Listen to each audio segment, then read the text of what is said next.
The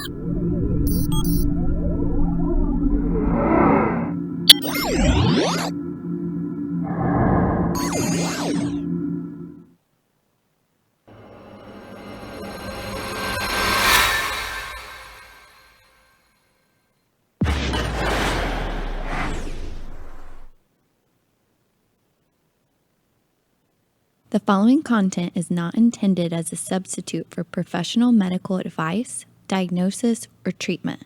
Always seek the advice of your physician or other qualified health provider with any questions you may have regarding a medical condition.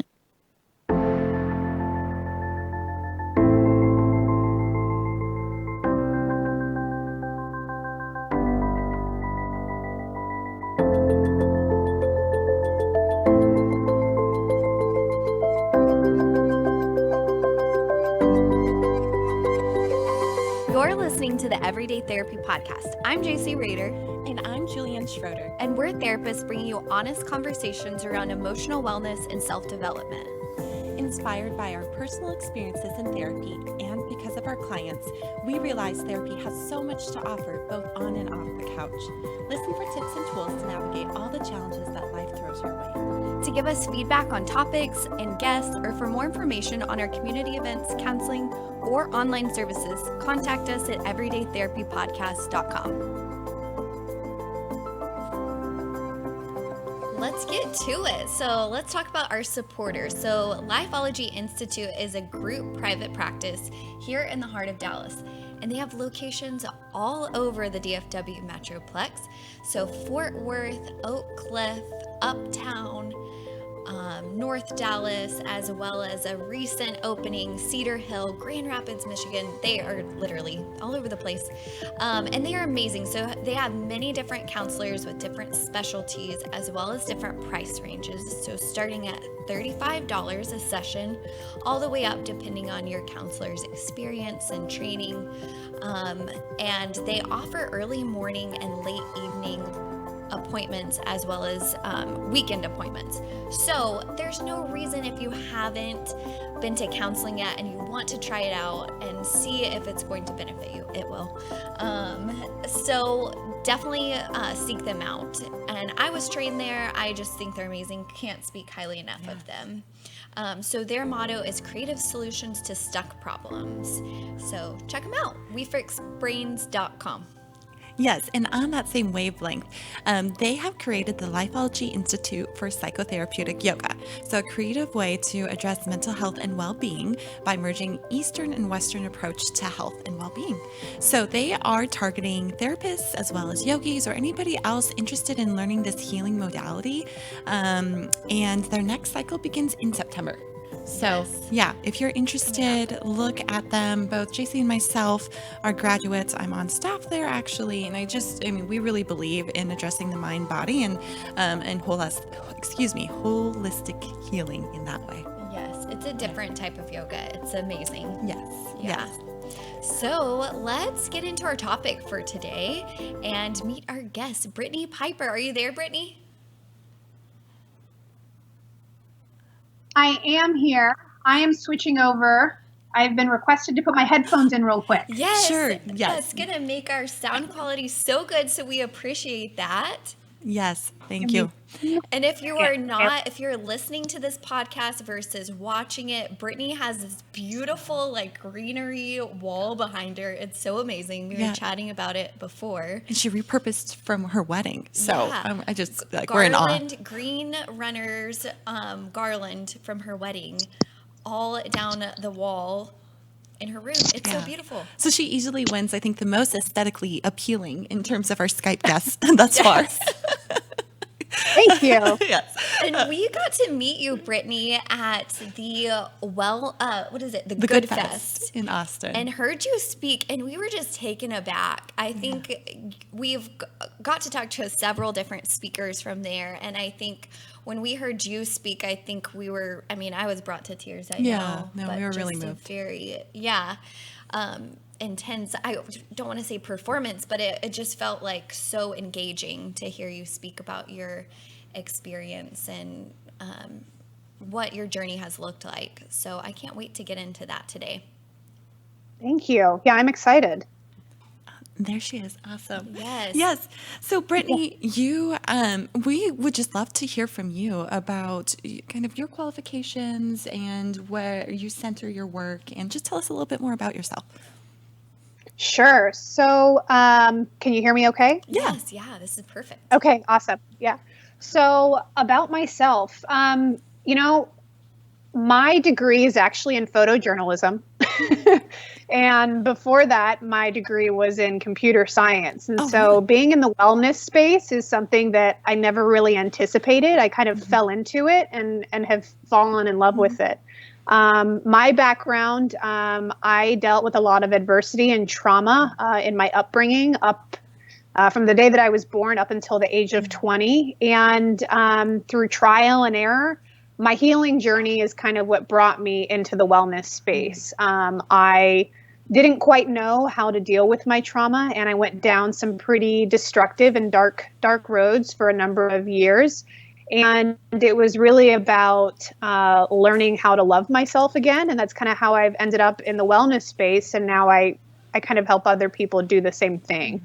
Yeah. And you do so, and a major component of this is by sharing your story and speaking. And I think you just went on a long tour. Was it during April, during Sexual Assault Awareness and Prevention Month?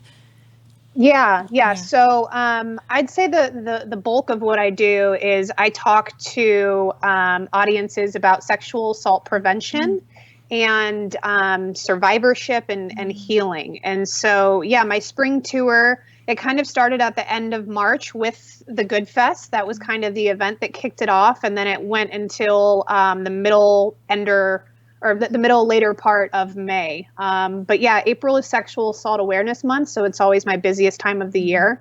And now I've just been kind of taking it easy for a couple of weeks. Good. So nice. I can only imagine, and we'll get into it a little bit later, but just about like the importance Yeah. of really taking care of yourself emotionally and having those boundaries. So Yeah, absolutely. yeah. So yeah, is there anything else, Brittany, that you want to share about your background of like how you got to where you are today? Sure. I mean, do you want me to go all into it? Yeah, let's get started. Let's get into it. Sure. All right, let's get into it. So, yeah, I guess I'll start from the beginning. So, like I said, a lot of my experiences has been rooted in adversity. So my first experience with adversity or trauma is from the day that I was born. I was actually born into addiction. When I was born, September 28th, 1988, there was methamphetamine found in my system. My mom was a young mom. She was going through a really hard time, and her way of dealing with that was to numb her pain. And she did that when she was pregnant with me. So I was put into foster care. My mom soon got her life back on track, and I was reunited with my family. But that was kind of my first experience with trauma, and something that lived on, kind of into my adult years, as I was literally born into addiction. I kind of grew up without my biological father. He's not really a part of my life, but my stepdad's been around since I was really young, so that's something that I've also dealt with. Yeah, that's But I think traumatic that in my itself. first kind of I always say it was like my first tangible experience with trauma, like something you could put a face to and something that, you could feel and you just sense that it was there, was when I was 15 years old, my brother was actually killed in a car accident. And that was incredibly hard for me because we were very close. He was about 2.5 years older than I was. And so I went down a dark path. That was kind of when I started experimenting with alcohol for the first time. And I just didn't want to feel anything. I wanted to numb the pain and run away from it. And so for about 3 to 4 years, I was just in a very dark place until I went off to college, and I was playing lacrosse in college in New York City. And it was my first time away from home, and I really just drowned myself in my sorrows. When I went off to school in New York, I didn't want to tell anyone about my brother because I felt like my pain was a burden, and that people in high school kind of looked at me as like the girl with the dead brother. And so I didn't want to carry on that narrative. And I kept it to myself, but that pain really festered below the surface. And I started drinking even more than I had when I was in high school, up until the point where I ended up in a hospital bed in New York. And I flatlined from alcohol poisoning, and I had a blood alcohol content of a 0.38. And so that was kind of, my first second chance, and I got my life back on track for a while. I decided to go back home and be around friends and family and just a good supportive environment. And then about a year and a half later, I was out one night with friends. And when we parted ways at the end of the night, I realized that one of my friends had my cell phone.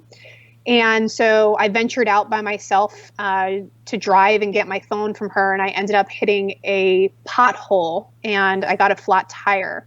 So I pulled my car into a gas station, and there was a man there who helped me change my flat tire. And he asked me for a ride home as a way of saying thank you. I tried to offer him money multiple times, but he kept asking for this ride. And I eventually let him into my car. And what happened after that is that I was brutally raped and beaten.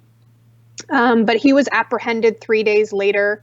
And then following a 2-year grueling trial process, he was sentenced to 60 years behind bars. But during that time, the media kind of over publicized my case, and they portrayed me as this really strong and brave survivor. They even labeled me as the survivor who refused to be broken. And so it's a lot to live up to. It was a lot to live up to. And I felt like I had to live up to that public persona, which for a while was kind of easy because I was used to wearing this mask and kind of, putting a Band-Aid over the pain and acting like it wasn't there. But again, it started to fester below the surface. That cycle started to repeat itself. And I fell back into those patterns of just shame and guilt and, self-hatred and resentment and bitterness. And so the drinking continued again until I ended up in a jail cell one night because my friend had been pulled over for a DUI and I was in the car. And as the police officers went to pull me out of the car just to give me a ride home, I had a flashback from the night of my assault, because it happened in a car. And I snapped and I ended up in jail. And that was what I refer to now as my concrete bottom. But it was a learning experience for me. And I kind of had my aha moment when I went before the judge a couple days later, and she just told me that they were giving me a second chance. And, so at that point it was like my fourth chance really. And, but she told me that I needed to learn to live with my pain better. And that's kind of when it hit me that, for so long I had been trying to get past my pain or get over my pain. And it was just those simple words of like, live with your pain better. Where I realized that my pain's going to be a part of my life forever. It's not something that you can run from. It's not something that you can cure. It's not something that you can fix. It's there, and it's your new normal. And I had to learn how to love myself again, despite the pain. And that's kind of been what my journey has been over the past 7 or 8 years. And during that time, I've helped other people to kind of come to that realization as well, which has been very, very, very rewarding. And then I've also become really passionate about just sexual assault in general, and just teaching people about how we can prevent this. My background is in women's studies and photojournalism. And so my work as a photographer and a storyteller, it took me overseas for a number of years. And I worked within rape crisis centers and trauma centers. And I just helped other people, more specifically survivors of trauma, but sexual assault. I helped them to tell their stories, and to break through that shame and to own it as well. And so I have no idea where I'll be next year or the following year. I'm kind of just taking it day by day, and I wear a lot of different hats. And yeah, that's kind of where I'm at now. I'm half side healing work, half side sexual assault work. That's kind of where I'm at today. Yeah. Wow. It's, again, just your story is so powerful. And I know that it resonates with so many different people, and is healing just even hearing that. So thank you for doing the work that you do and sharing your story with us, with other people. Just can't tell you enough how much we appreciate that. Can you tell us a little bit about that healing journey? Like, I heard several things that I'm like, oh, that I'm sure that was helpful for her. But can you pinpoint like some of the things that like maybe were concrete that were really helpful in processing trauma and healing for you? Yeah. I think that the first step for me was, there's a saying that like you can't heal in the environment that you were wounded in. And for me, when I dealt with those traumas, I was in a really kind of dark and just in a really dark place. I was surrounding myself with toxic relationships, and that kind of I don't know, just encouraged my destructive behavior. And so the first thing for me was changing my environment. I had to change the people that I was around. I had to walk away from a lot of relationships that were codependent, that were not good for me. So that was probably step one. And then step two was to just start talking about my pain again. Can you guys hear me okay? Yeah. Yeah. Okay. I was just making sure. You guys are frozen on the screen, so I want to make sure you can hear me. Okay. Yeah. No, Okay, good. And so, yeah, just finding ways to kind of talk about my pain. And I work in extremes, which I don't know is a good thing, but when I find, it's kind of like trial and error. Like when I realize that something's not working, I'm like, let's switch it up and let's do the exact opposite. I don't know that works for everyone. But when you went from numbing to talking about it, I guess that worked in some way, right? Yeah, exactly. And so I'm like, okay, I have done such a good job of keeping all this stuff below the surface and just keeping it to myself. And so let's do the opposite and let's just see how that goes. And so I started opening up on social media and to friends and family about just some of the issues that I was dealing with. And I opened up about my eating disorders, about my addiction, about toxic relationships, and, some mental health issues. And the overwhelming response was, I'm dealing with the same thing.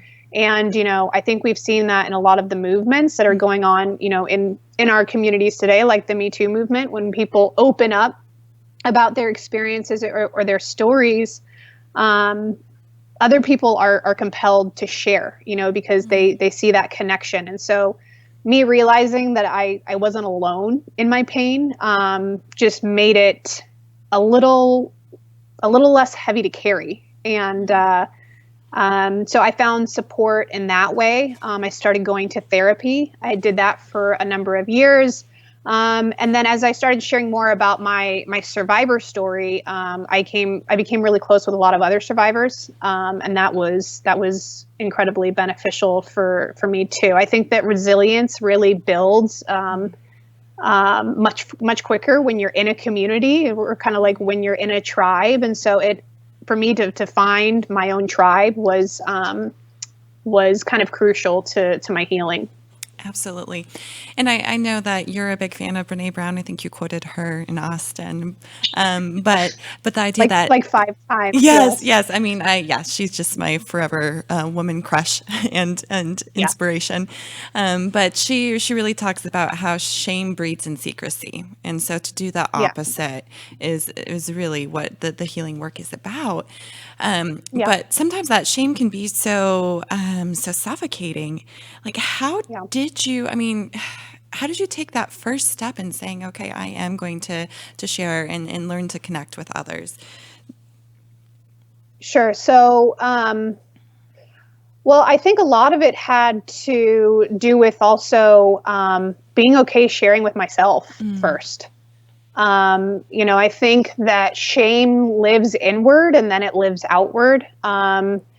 And for me, I started writing out like my trauma narrative. And I look back on some of the journals and just writing out like, the experiences that I tried to block out of my brain for so many years, and then writing down the emotions that I had and the thoughts that came from that, and how those thoughts just didn't make sense. It was almost like I was doing like a mind mapping of like my trauma, and the limiting beliefs that came from that. And as I started to kind of talk myself through that, and realize that shame was so false and so invalid, I think that gave me more courage to open up to other people. But Brene Brown is amazing. I quote her many times in all of my talks. I think her work is incredible. But yeah, she says that, shame needs three things to grow in our lives, to grow exponentially in our lives. And that's secrecy, silence, and judgment. And for me, I was holding a lot of judgment against myself. And so then I was keeping it secret, and I was keeping myself silent. And so a lot of that has to start with, the inherent beliefs that we have about ourselves. And I had to change that judgment and that perception I had of me and my experiences. And then that affects, of course, your behaviors. And so then I wasn't keeping it a secret, and I wasn't keeping it silent. And so, yeah, a lot of that started with inward kind of beliefs. Sure.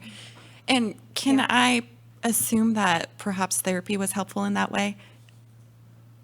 It was. Yeah. I mean, to be honest with you, I haven't gone to therapy in, oh goodness, I don't know how long, probably 3 to 4 years. But therapy was definitely beneficial for me at the time. For probably 4 years it was, but then I moved away from my therapist. I don't really think there's any good excuse. I moved away from my therapist, and I kind of just wanted to feel empowered to do it on my own for a while. I feel like I was kind of relying on my therapist a bit too much. And that's just being honest. No.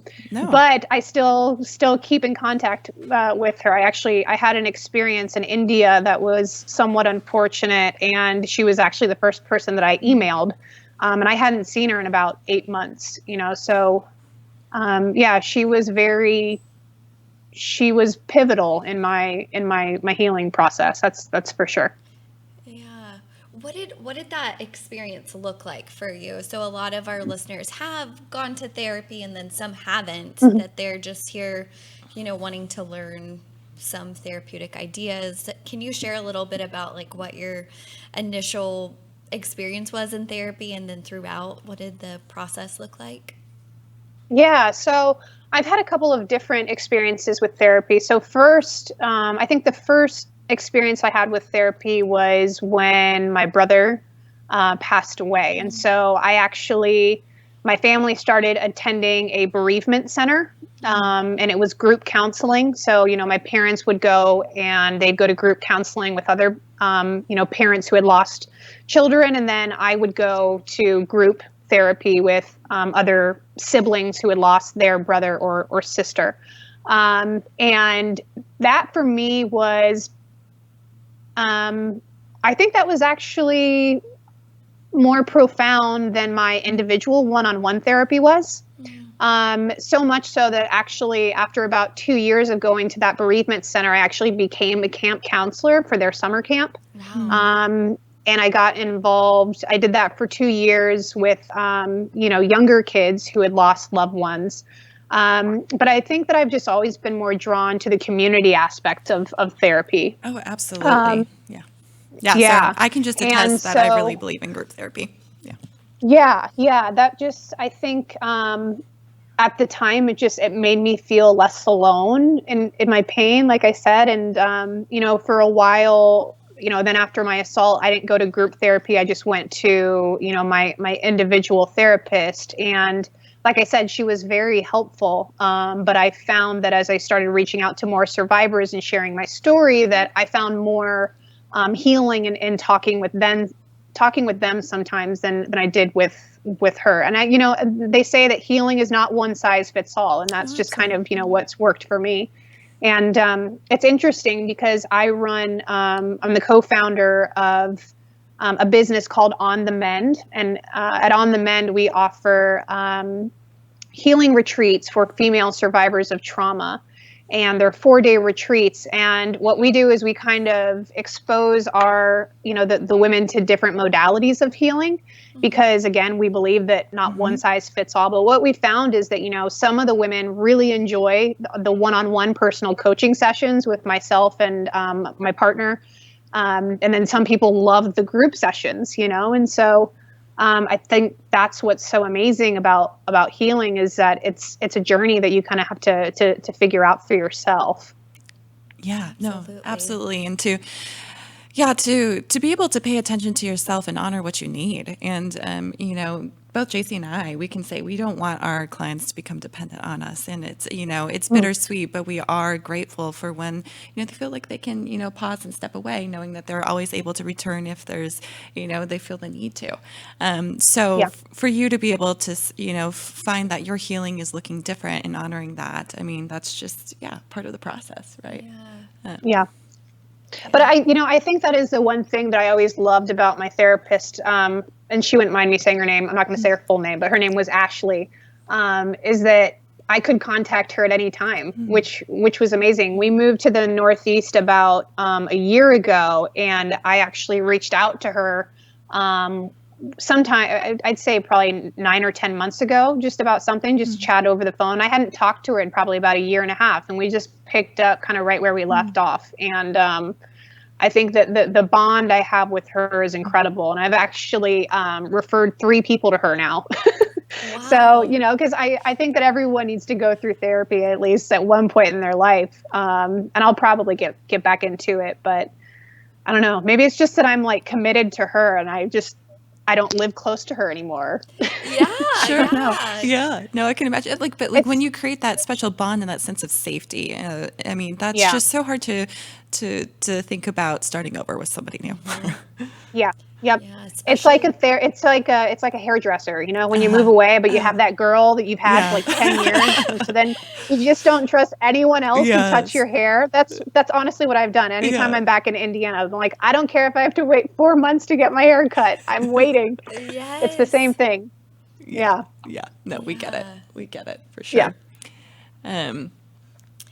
Yeah, I'm just, so Brittany, I'm curious for you, whenever you are speaking to people about sexual assault and prevention, what are some things that like our community needs to change, that we need to do to prevent that? So, oh man, I could talk about that for hours. It's a lofty question. And, I mean, that's like, 80% of my life is around this topic. I could really talk about it for hours. I think it all comes down to the fact that we have become, let me start over. The act of sex has completely become dehumanized, right? We've completely taken out the human element of sex. When we talk about sex, when we're young, if we're lucky enough to have sex education, which most schools don't have sex education or the proper sex education. In fact, only 24 states in this country require sex education, and 70% of those programs are abstinence-based, which means that we're just telling young people don't have sex until marriage. And then when we do talk to them about sex, we're talking about bodies, right? We talk about the reproductive system. We talk about what happens to the male, to the penis when it gets excited, but we don't talk about female pleasure. It's all objects and bodies. We don't talk about healthy, loving relationships. We don't talk about consent. And, young people are not having conversations like the birds and the bees talk with their families. That tradition is dying. We don't talk about it with our friends and family because we've made sex this sexualized thing that we just don't talk about in public. And so young people have to rely on what they see around them and the culture playing around them to learn about sex. And what they see is violent, what they see in advertising, what they see in movies, what they hear in songs. When we say things like smash that or hit that, when you deconstruct that, that's doing something violent to an object.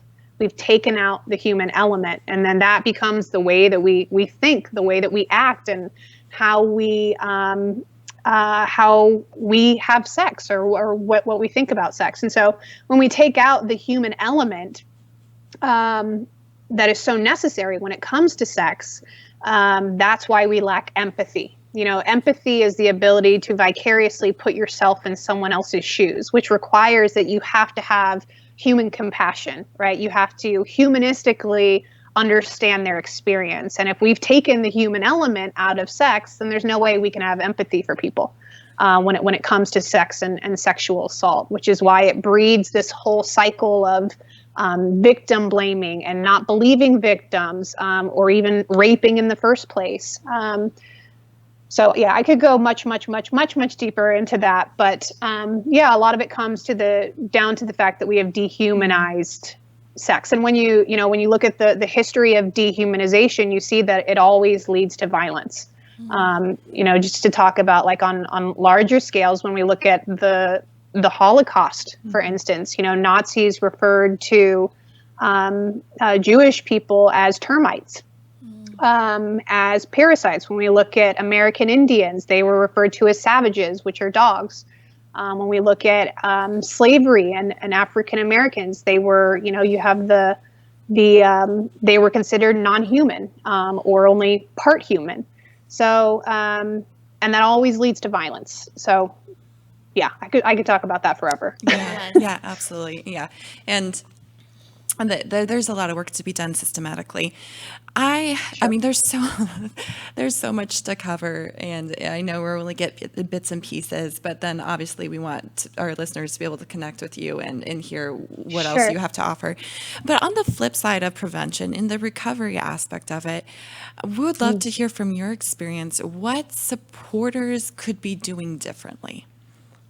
Sure. So, one of the questions that I get asked often, after every talk that I give, is how do I support my friend so-and-so who has experienced X, Y, and Z? And a lot of that is then followed by, I just want to make it better for them. I just want to help them. And I think that a lot of people think that in order to help someone who's going through pain is that we have to lead them away from the pain. And that actually makes it worse. I always encourage people, listen, it's not your job to make it better. It's not your job to fix them. And I always kind of tell people you need to lead them to their pain, in a loving and supportive way. And that can look just as simple as listening. I think people think that they often have to like talk to their friends and give them advice. And usually a survivor just wants to be listened to. They want their story to be heard, because they're questioning already in their mind whether or not they're the ones to blame. And so just letting them get it out is, I think, step number one. Step number two is, don't try and control the conversation. Don't try and tell them how they should be healing. And just let them take control of their own healing process, because they already feel like their control has been stripped from them. And so then when they have friends and family who come in and say, you need to be doing X, Y, and Z, it makes them feel even more kind of, suffocated. And so it's really just about being there, being a listening ear, being someone who's literally just a shoulder to cry on. And yeah, I mean, I think there's a lot more that goes into that, but I think that has to start with empathy, so. Yes, no. And I love that reminder for others that fixing is not, can create more shame, but to allow the person to be where they are. And know that their presence is valued, and by listening, that is a way of helping. Yeah. Yeah, I hear, or a lot of my clients, I feel like regardless of what it is, if their friend's going through grief or trauma or whatever it is really hard to sit with somebody's pain and just be there. And even for me, sometimes for my clients, it's really hard, but it is like so much of like what that judge told you of, you have to learn how to live with your pain. And that's part of that process of like, if you're providing that experience for somebody to like the safety net of just like being there with them, Like that's way more Yeah. powerful than like a distraction or to make them feel better or whatnot. Right. Right. And I think too, and I'm sure a lot, both of you have probably seen this in group therapy. I think that one thing that we see in our group sessions for our retreat is that when someone shares their pain and the other person who is receiving that story or that narrative, when they don't know how to respond, what they do is they say, well, I've also experienced this same thing. And in a way that connects us, but also sometimes it makes it about their pain, and it takes away from the person who's really trying to share their heart. And so just being more mindful of, the timing of when you say those things. And it's more so just about listening and just letting people know that you're there. I think the one thing that is hard for survivors is when they share their story with someone, and then that person kind of disappears on them because they don't know how to respond. That breeds more shame because then they start internalizing the fact that their friend just, ghosted them as I'm to blame or I did something wrong. And so it's really about, being there for the long run, whether that's saying, hey, do you want to go get coffee next Tuesday? Just checking in, via a simple text message. Hey, thinking about you, just things like that, letting them know that they're not alone and that they're seen and they're heard and that they're still loved regardless of what they've experienced, because they might be feeling unlovable. Those things go a very, very long way for survivors. Yeah. I'm just curious, did that happen to you where people just kind of ghosted on you after you shared your story or after your experiences? Not so much, but I know that it's happened to other people. I, at first, was pretty, like I said, I think the first order of operations for me was to disassociate from people that I knew didn't really have my best intentions in mind and people that I thought were kind of destructive to my life. And so I really had just a very core, close group of, maybe 5 people, including my family, that I really kept close and that I shared those things with at first. So I was more mindful of who I was sharing my story with. But but I mean, I see that it happens often, Yeah. Yeah. Well, and I think just whenever you're saying that I think that it can happen, like people kind of distancing themselves unintentionally or intentionally, Right. not out of Well, and malice. I think I think it is more unintentional just because people don't know how to respond. Right. So they feel uncomfortable in a way. Exactly. Yeah. I'm curious, how has your husband, because he's obviously a big part of your life, how has he kind of supported you through this whole experience? Oh, man. He's downstairs right now. I'm glad the headphones are in. How has he? he's supported me in many ways. I've always said that my little line that I say about him is that he was my biggest cheerleader when I wasn't even a fan of myself. He really pushed me to be a better version of me, and he loved me like when I was at like my lowest point in life. And I think by the grace of God, I've kind of been blessed with him. I was in past relationships where people held my trauma over my head, or they made me feel less than because, or like I was damaged goods. And he has, it's interesting because we are the complete opposite. And I've asked him before, like, why did you stay with me for so long? Because we've been together now for about 7 years, but we were together for about 4 years before we even got engaged. And that, how women are. We all just want the ring after like a year and a half.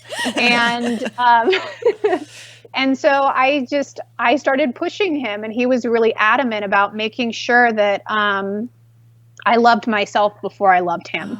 And it was, I don't know, I'm getting all emotional, and now he probably sees me crying. But other relationships I was in, I buried myself in those relationships. And I think it was another way of just burying my pain below the surface. Is I would put people in front of my pain. And he was the first person that really held me accountable with making sure that my healing and myself and my self-love came before him. And that was incredible. He's been instrumental in my healing process. And a lot of what we do at our healing retreats is trying to find a way to help women build that sustainable, supportive environment. You know, when we fall down on the ground, you immediately cling for the people that are closest to you to stop you from falling, you know, or if you hit the ground, we have to rely on people to help us back up. And if you're surrounding yourself with people who are at the same down on the ground with you, you know, you're just going to stay there with them. And so I needed someone, and that's just me being honest, I needed someone to really help me and pull me along. So, yeah. Absolutely. He's awesome. Yeah. Sounds like it. Husband of the year. Right. Yeah. I mean, so selfless. And I also want to point out, though, too, I think it sounds like it took a leap of faith for yourself when you didn't quite believe that maybe you were worthy or, worthy of the love, for you to continue to allow yourself to receive that, so there was a lot of work on your end. Yeah. What a special marriage. Absolutely. Sounds like. Yeah.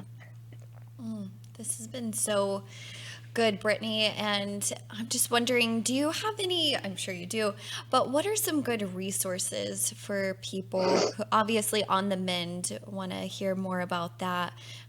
So if you could share a little bit about On the Mend and any other books or things that are helpful for people who have Sure.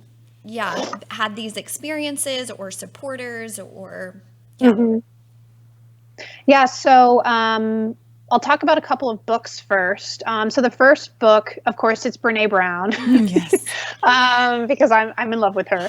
Brené Brown, she has a book called The Gifts of Imperfection, and that book is incredible. It talks a lot about shame and just loving yourself. So that would probably be my number one book. The number two book would probably be The Body Remembers. And it just talks about, and that's a lot of what we focus on at On the Mend, which I'll get into, but that trauma, we physically, emotionally, and mentally carry our trauma with us. It's somatic. It's an embodied experience. And that's why we have triggers. That's why our heart races when we see, a sexual assault scene on the TV. That's why our hands get sweaty. And so, The Body Remembers is an amazing book. It's an amazing tool that teaches you about your nervous system and how trauma affects that and how it affects your brain and your emotions and your cognitive functions. And I think for me, just learning more about trauma, from a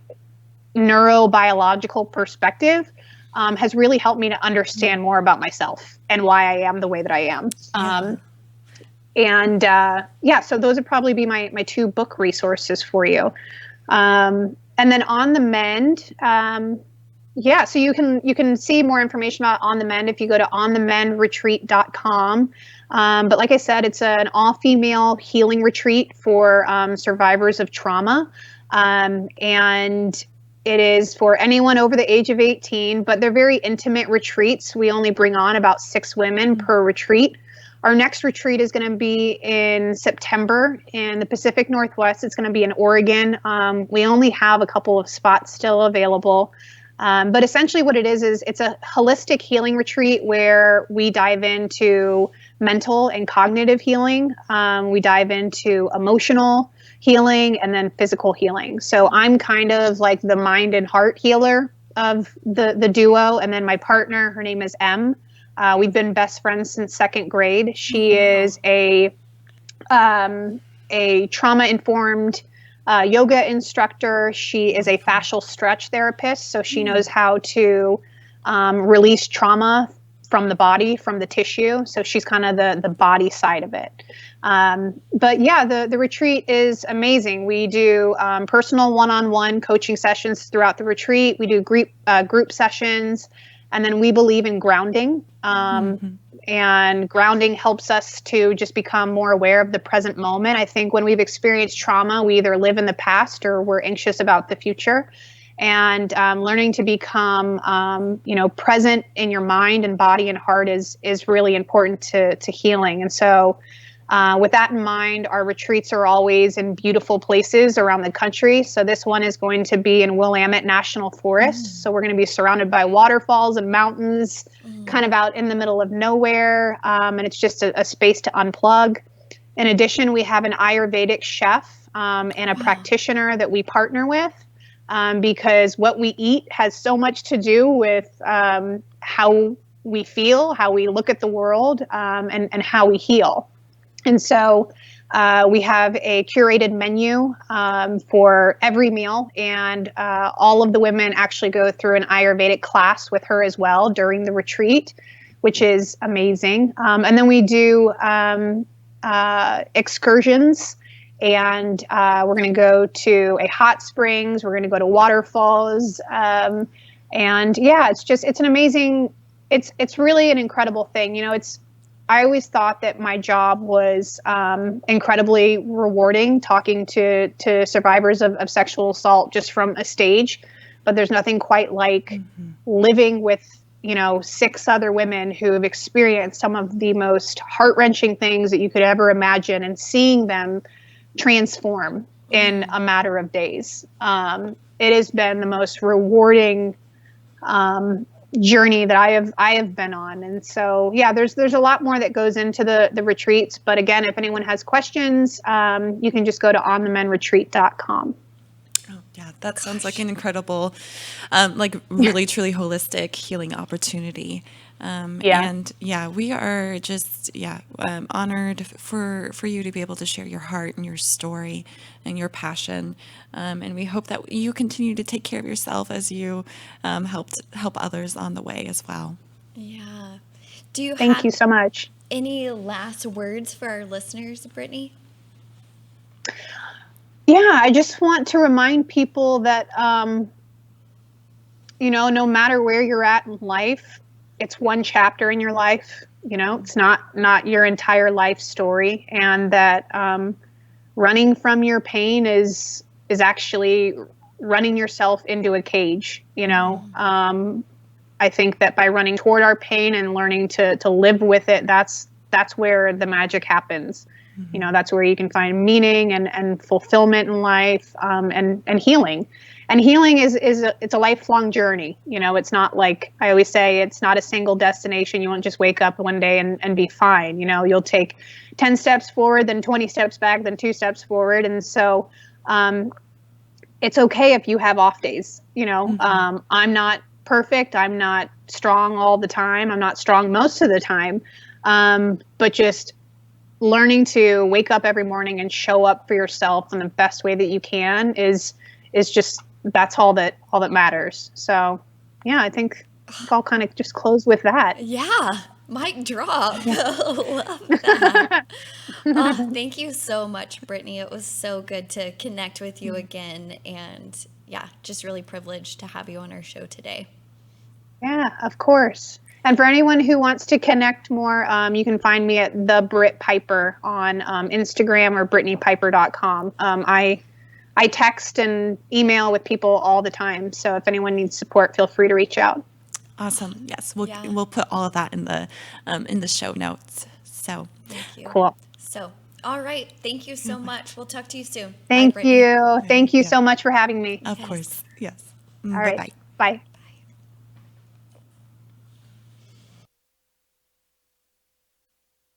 Thank you so much for listening to the Everyday Therapy Podcast. Don't forget to rate and review us on iTunes and share with your friends. It really helps us reach more people. We might only record once a week, but we're with you every day.